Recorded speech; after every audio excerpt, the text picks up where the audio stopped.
Hello. Good morning. Good morning or good afternoon here. Just about. So you're Ian, that's right? Yes, I'm Ian. Where are you calling from? I come from China, but I live in Barbados now. I teach Chinese here. Oh wow. So you live in Barbados. What do you do in Barbados? Are you working there? Yes, I teach Chinese, but actually I'm not a real teacher. I'm a volunteer. I see. So you're volunteering in Barbados. That's Yeah. really interesting. And Um. how long have you been in Barbados? I came here at the end of January, so it's almost 1 year. Oh wow. And are you planning to stay for longer? Not really. I will stay here for 1 year, so maybe I will live here at the January, I think. And what would you like to do in the future when you finish your time in Barbados? Actually, I'm a graduate student. Uh, hmm and so this job is like my internship. Okay. So are you learning? Is your major about teaching? Yes, please. My major is teaching Chinese as a secondary language. That's so interesting. So kind of like what I do, teaching English Yeah, as a second language, but you're doing that for Chinese. yes. That's really interesting. Mhm. Usually, if you're somebody who teaches language, it makes you a better language learner generally. I love learning languages, and because I teach English, when I come to learn another language, I feel like it's a bit easier because I know what to do. And maybe this helps you as well when you are learning other languages. It's helpful, but I'm lazy, so I need someone push me to learn I English. see. And do you speak any other languages as well as English and Chinese? Not really, but I just can speak Chinese and a little English and my dialect. In the dialects in China, are they very different from each other? So it's very different. It's interesting.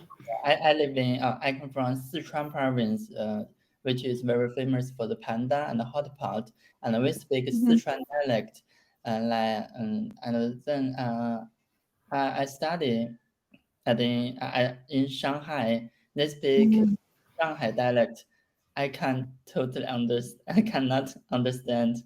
Oh wow, so it's very different because here in the UK we have different dialects, but they're not so different that we can't understand. Yeah, like that's a bigger difference, it sounds like in Chinese. I Mm. see here you've got an IELTS speaking lesson. So are you planning to take IELTS? Um, yes, I actually I wanna when I finish my graduate, I wanna like study another graduate or maybe a doctor in Europe, I think. A doctorate. So we call that rather than a doctor, we call it doctorate or PhD. H. So you want the IELTS so that potentially you can go to a university in Europe. Yes, please. Which country would you like to go to?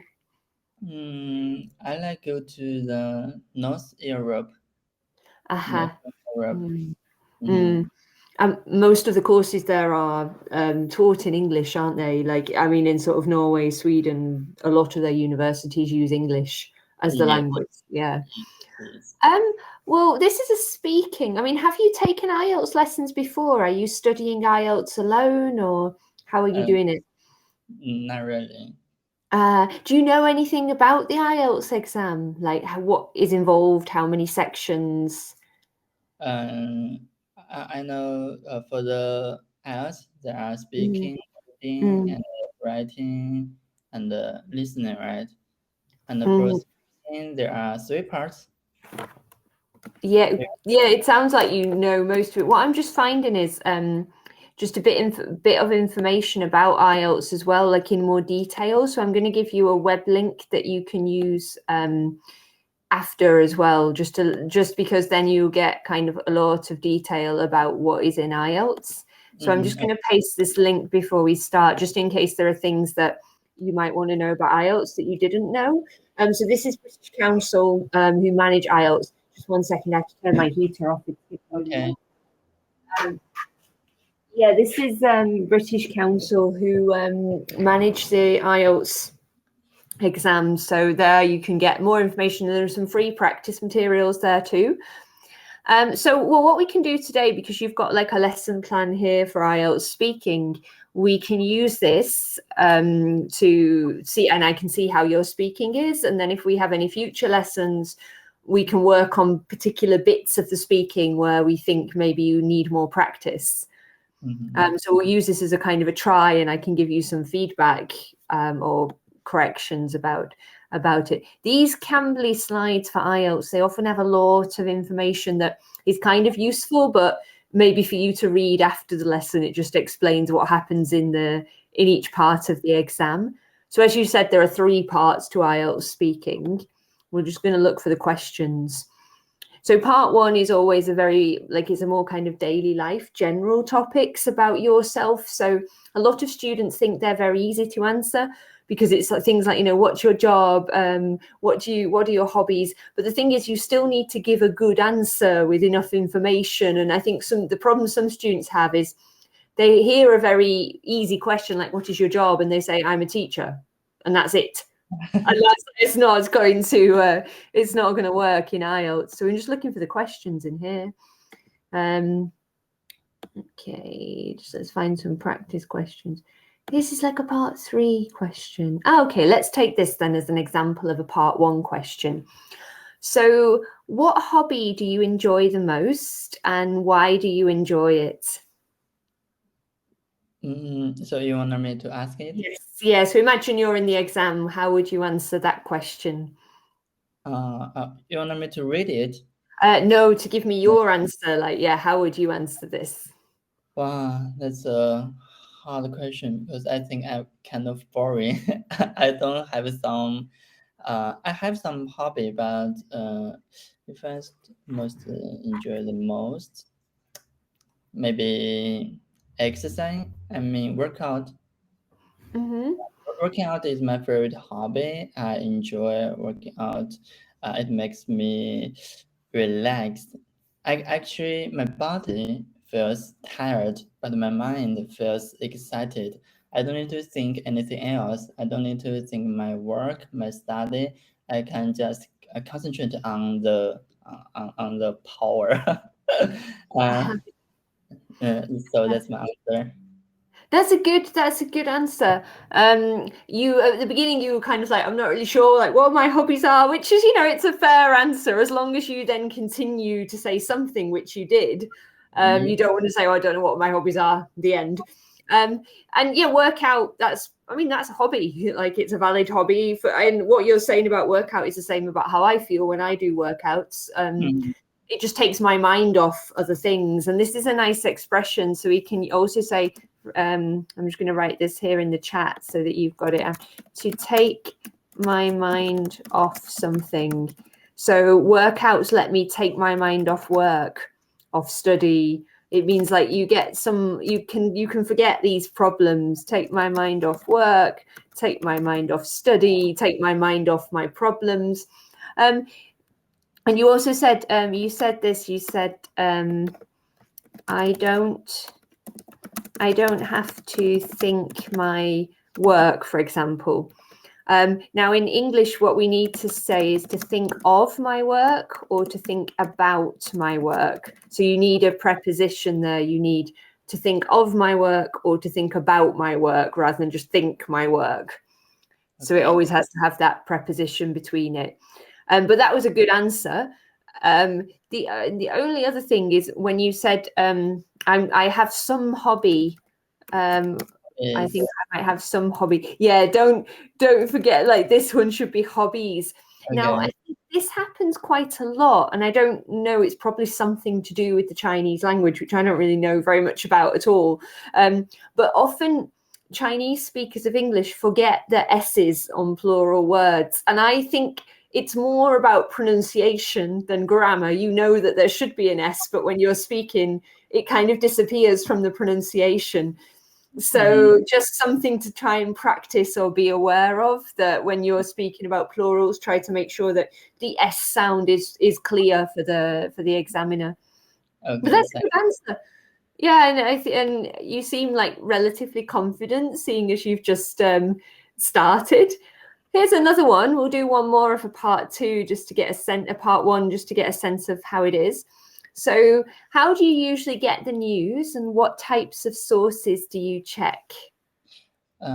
Okay, so there are so many mediums to get the news. For example, in China, we have Weibo, which is like the Twitter, and we have like Xiaohongshu, which is like the Instagram.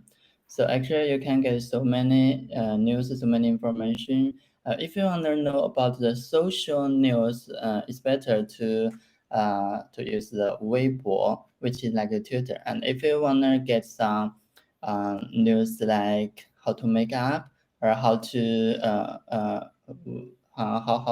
find a good restaurant, you can use the Xiaohongshu. So and for me, the types of sources, I care about the social media, the social news, because actually in China we have so many people, so many things happen every day, and now I live in Barbados, and I want to know what happened in my own country. So I care about the social news, but actually there are so many bad things, and it makes me stressful. I don't know how to say that. Okay, thank you. No, I know what you mean. And yeah, that's common, that feeling of sometimes I watch the news because I feel like I should know what's happening in my country or in the world, but then afterwards I feel kind of stressed or depressed because, yeah, there's some good news, but there's lots of news about problems and sad things and fighting and, So there's a word, it's like, and the Chinese is 政治性抑郁. In English, I think it's the politician depression. So you will be depressed about the politics things. I mean, we don't really have an expression in the same way as Chinese. I like that there's a kind of an expression for that. There's something we sometimes talk about, but this isn't necessarily about bad news. We sometimes say that we suffer from like news overload or information overload, and we feel kind of maybe not depressed or sad, but just like there's just too much information now. Yeah, when I was younger and I wanted the news, I used to just get a newspaper and read it, and that was it. But now there's so many different sources, and we don't know what to do, and we just feel like all this information is coming. Yeah. Yeah, and I think that's a problem. I mean, then the other thing you can say is like people find the news depressing, or they find political news depressing. A lot of people think political news is depressing. And then the other thing is just about your answer was really, really good, like better than your first answer, actually. It was a lot of detail, like very good explanation of why you use certain news sources, what's available in your country. That was really good and interesting to listen to as well. But just a couple of little things. So news in English is uncountable. So we cannot say a news, we have to say some news, a bit like water or money, or and then in which case we can't say so many news, we have to say so much news. Oh, I see. And this is the same thing actually for information. We can't count information, so it's also uncountable. And so again, we have to say so much information rather than too much, rather than so many, or we can say like too much, not too many information. So just something to be aware of, and perhaps to review later, countable, uncountable, just to check some common words that probably you studied a long time ago, but it's easy to forget when, especially in an exam situation. Let's try a part two now, because I think that we want to see how it is for the whole of the what would happen. Let's keep looking for the question. Where is it? There are no part two in here, so I will find a part two online. Just a minute, because there are plenty online. And I'll paste a question into the chat, because that's only part one. Part two. Here's a part 2. Yeah, let's take this one. I'm going to paste the question in. Why is there a video? There's an advert sitting in the middle of that. I don't want that. Okay, describe. Okay, let's see. Let's see if this pastes without this advert appearing in the middle of it. Okay, I think it did. So this part 2 question I've just put into the chat is describe an important event in your life. You should say when it happened, who you were with, and what happened. So in part 2, you've got 1 minute to think about your answer, and then you have up to 2 minutes to speak. And the idea is that you try to fill the 2 minutes. At least you need to fill 1 minute 30 to be able to give enough of an answer to get a better mark. Now, an important event in your life, it could be anything. It could, for example, be your graduation from university, or a birthday, or an accident you had, or it can be a happy event or a sad event, anything that you want, really. And the examiner doesn't know anything about your life, so you can choose anything you want. So I'll give you 1 minute just to have a think about that. And while you're thinking, you can write notes. You can write like a word or something to help you remember. So just take a minute and have a think, and then we'll practice. Okay. Yeah, and just...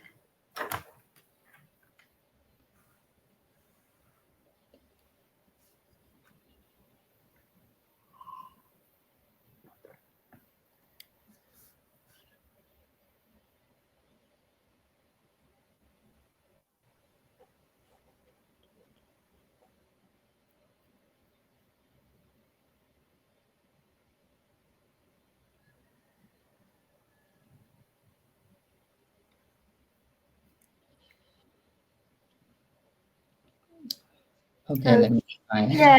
Okay, you try, and I'll make some notes while you're speaking so I can give you some feedback afterwards. Okay. Last June, I went to Tianjin City to attend a job interview, and it's about it's like sorry. I don't know if you know the Confucius Institute. Actually, that's a institute that help people learn Chinese. So I went to Tianjin to attend a job interview, and the Confucius is in Thailand and Mongolia. So when I finished my job interview, I asked one of my friends. I know he was in Tianjin, but I'm not sure. And actually, we are not very familiar with each other. So I didn't tell him before I came. I finished my interview. Then I asked if you are in Tianjin now, and he said, "Yeah, I'm in Tianjin. So you are here. Why you didn't tell me?" And I said, I don't know. And then he took me to a very local restaurant to try the Tianjin cuisine. And when we finished the dinner, he took me to the a shopping mall, and we just went around, and we went to the river. We went along the river and to see a very I don't know what's that. It's like a London ice, that sense, and it's very romantic actually. And then he asked me if I order a hotel. I said no, not really. And he invited me to his apartment, and we spent 2 and 3 days together. And then we went to Beijing together to visit another friend, and I really had a good time. But actually, that's very sad because last December he passed away because of depression. And I always think if it's because I didn't care about him too much, so that makes me stressful. But actually, it makes the the days that we spend together more it makes me cherish it more. Yeah. Really good, really good. Full explanation of everything, good descriptions of things, not just telling me the events, but how you felt about different things, what you saw. That was a really good answer. I'm sorry to hear about what happened to your friend as well. And I see what you mean about the experience being something you cherish more. I mean, that's a really good word you can use. We can also say that it was, if you want to use an adjective for the experience, it makes the experience more meaningful because of what happened later. The other thing is, when you said something makes you feel stressful, when it's your feeling, we have to say stressed. And when it's the situation or the thing you're describing, that's when we say stressful. So it's a bit like that thing with some adjectives have ed and some have ing. These ful adjectives are for the situation, and the ones with ed are for how you feel or how you felt. So that's just a little thing. And the other thing you said about those things like the London Eye, a couple of names. We sometimes call them a Ferris wheel. That's like the more technical name. We can also say a big wheel. Sometimes we say the big wheel. Ferris wheel is probably a bit of a better word to use. And a lot of cities have them. Like, many cities seem to have them now. I've never been on the one here, actually. I live in London. I've never been on it, and I've lived in London for about 5 years. Most people who live in London never go on it. It's funny. It tends to be all the tourists go on it. Yeah, all the tourists, right? Most Londoners have never been on it, which is a bit strange. But that was a good answer. Just one more thing about interview, and I think this is more about pronunciation. Sometimes when you said interview, I thought it sounded like you were saying interviewer. And I think that's just pronunciation, because later on you kind of correct interview, and it kind of just ends in a U. It almost sounds like saying interview or something. Maybe if you think of it as sounding like interview rather than try and not worry about the W, because I think when you get the W, it's harder then to pronounce. But a few times it was not clear, but then the last time you said it, it was clear. So I think you just kind of corrected it as you went along.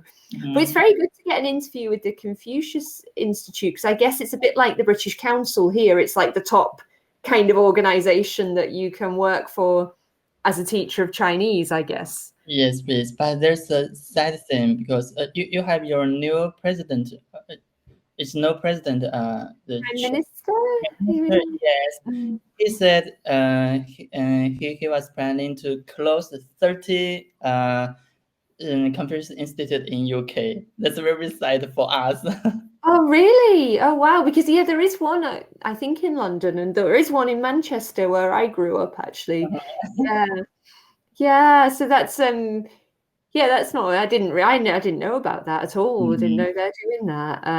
I once thought about learning Chinese just because I love languages, and I learned a few, but I never tried an East Asian language. So it's something for the future, like that I would like to try as a kind of another challenge.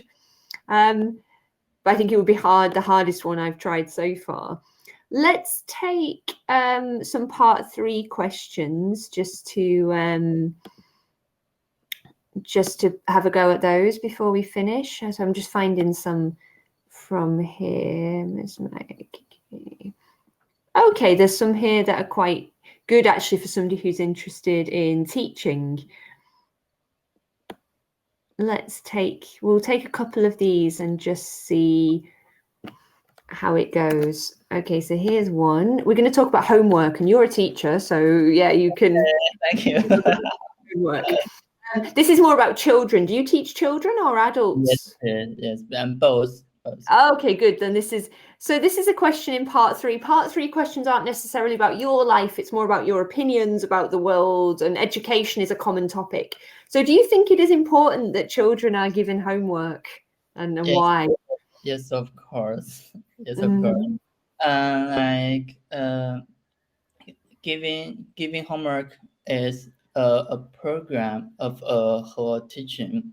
So first, before the class, you need to have something to preview for this student, and then in the class, you can teach, you can practice, and when finish the class, you need to give some homework for the student to practice by themselves, and then you can get the feedback of their from their homework. So what words that they had learned, they know how to use that, and what words is difficult for them. So next class you can focus on this words, this sentence that they didn't know it very much. So actually, it's for the feedback is a very important process for the whole teaching.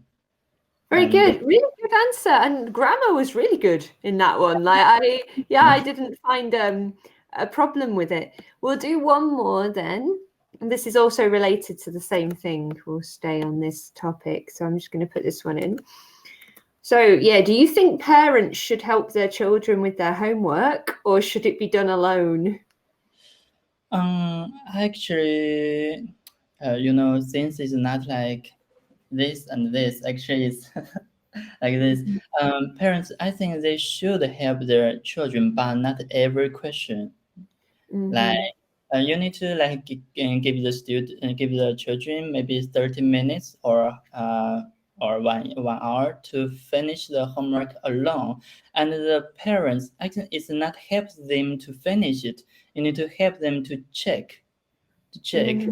So it's like for the students' education, it's not just the work about the teachers in school, but also the parents in the home. The parents' education is also very important for this children, and parents should help their children to check that, so that the parents know what their children did very well, not very much. So that's very important. Very good, really good. Again, really good answer. And when you were trying to say that it's somewhere in between, it's not this or this, we can say like it's not either or. So it's like, it's not either one or the other. Sometimes people say it's not black and white, like it's a bit more, it could be a bit in between. Either or is generally better for something like this. Black and white is more when we're talking about kind of debates rather than discussions. Yeah, it's not either or is good for this when you're looking at like two different options. It's not either or. That's it. Yeah, really good. I think your speaking you're doing really well at speaking. I mean, when do you your grammar is really good and your answers are already really good. I think you just need more practice and just fixing little mistakes here and there, but there's nothing really serious. When do you plan on taking an exam? Maybe next year, I think. So you're going to give yourself quite a bit of time. That's good, because then you can prepare all the different parts of it, because speaking is one thing, but the bits of the exam that a lot of students find difficult is the reading exam, just because there's a lot to read very quickly. Actually, for Chinese, reading is not very. Yeah, maybe, yeah. Reading and listening is more difficult for Chinese. And what about writing? Have you ever looked at any writing papers to see what they're like? Writing, I also need to practice that. Yeah, well, you take your time, and it'd be great, like if you want to book another class. I'm opening my slots kind of week by week at the moment because my own schedule is a little bit chaotic right now, but later this week I'll open some for the following week, so you can always check and maybe book if you want to do more practice. But it's really nice to meet you. Nice to meet you. I really enjoyed this class. You helped me a lot. You corrected so many the mistakes that I made. Thank you. You're welcome. I'll see you soon. Bye-bye. Bye-bye. Bye-bye.